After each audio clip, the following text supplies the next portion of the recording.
દલિત યુવકના વરઘોડામાં કાકરી ચાળો। પાલનપુર તાલુકાના ગાદલવાડાની ઘટના। ઘોડેથી ઉતર્યા બાદ કારમાં બેસતા પથ્થર ફેંકાયાના આરોપ। પીઆઈએ જાતે ગાડી ચલાવી આપ્યું રક્ષણ।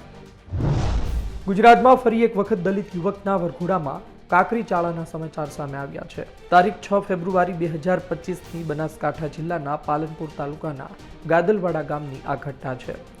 દલિત યુવક પોતે વ્યવસાયે એડવોકેટ છે, આ સાથે જર્નાલિસ્ટની ડિગ્રી પણ ધરાવે છે। તેઓના ગામમાં સૌ પ્રથમવાર કોઈ દલિત યુવાનનો વરઘોડો નીકળવાનો હતો, જેના પરિણામે ગામના દલિત સમાજના લોકોને હરખની હેલી હતી। વરઘોડો નીકળે આ પહેલા જ પોલીસ પાસે રક્ષણ પણ માંગવામાં આવ્યું હતું, જેના પરિણામે 200 પોલીસ કર્મીઓનો કાફલો ખડકી દેવામાં આવ્યો હતો। વરઘોડો નીકળ્યો હતો, રંગે ચંગે વરઘોડો પસાર થઈ રહ્યો હતો। આ વચ્ચે દલિત યુવક ઘોડા ઉપરથી નીચે ઉતરી 200 મીટર આગળ જતા અજાણ્યા શખ્સે કાકરી ચાળો કર્યો હોવાનો આક્ષેપ થાય છે।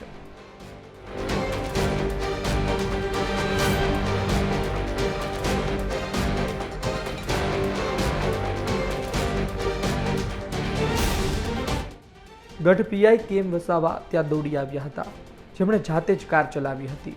આ સાથે વડગામના ધારાસભ્ય જિગ્નેશ મેવાણી કારની પાછળની સીટમાં બેઠા હતા। પોલીસ રક્ષણ સાથે લગ્ન કરી પરત આવ્યા ત્યારે વળતા સમયે પણ કાણોદરા ગામથી ગાદલવાડા સુધી પીઆઈએ કાર ચલાવી સુરક્ષા પૂરી પાડી હતી। પીઆઈ સાથે ટેલિફોનિક વાત કરતા તેમણે કહ્યું છે કે ડ્રોનમાં કોઈ ઘટનાક્રમ કેદ થયો નથી। હાજર લોકોના પણ નિવેદન લેવાયા છે। આ સાથે સમાજના જે લોકો પર પથ્થરમારાના આક્ષેપ થયા તેઓ પણ પોલીસ સ્ટેશન હાજર છે। આખી ઘટનામાં ધારાસભ્ય જિગ્નેશ મેવાણી હાજર હોવા છતાં પણ તેમની કોઈ પ્રતિક્રિયા સામે નથી આવી। ઘટનાની ઊંડાણપૂર્વક તપાસ થાય તો સત્ય બહાર આવે તેવી પૂરી સંભાવના છે। સંવાદદાતા પરેશ પઢિયારનો રિપોર્ટ, ગુજરાત તક, બનાસકાંઠા।